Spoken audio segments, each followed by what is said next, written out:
నీ భవిష్యత్తును ఆయన ఎరుగున్నాడు.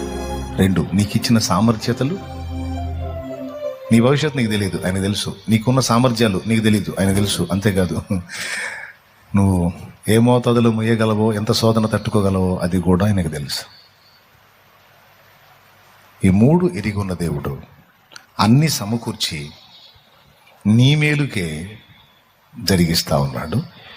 దాని రిజల్ట్ అనేది ఫ్యూచర్లో ఇంకా కొంతకాలంలో నువ్వు పొందుతావు, నేను పొందుతా. ఈ నమ్మిక గలవారమై ప్రభు వైపు చూస్తూ, ఎందుకంటే నీలో ఉన్నవి ఆయనే తీయాలి బయటికి, ఆయనే తీయాలి బయటికి,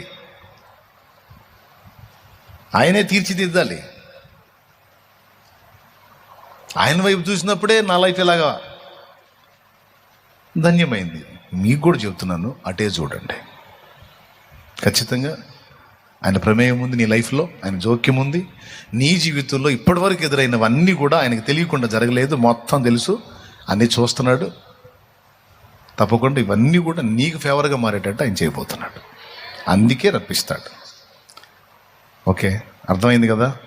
అలాంటి పరిస్థితుల్లో నీకు సిద్ధపరచకపోతే అసలు ఈ కొలిమే రాదు. నీకు కొలిమి వచ్చిందంటే నువ్వు లైన్లో ఉన్నావు,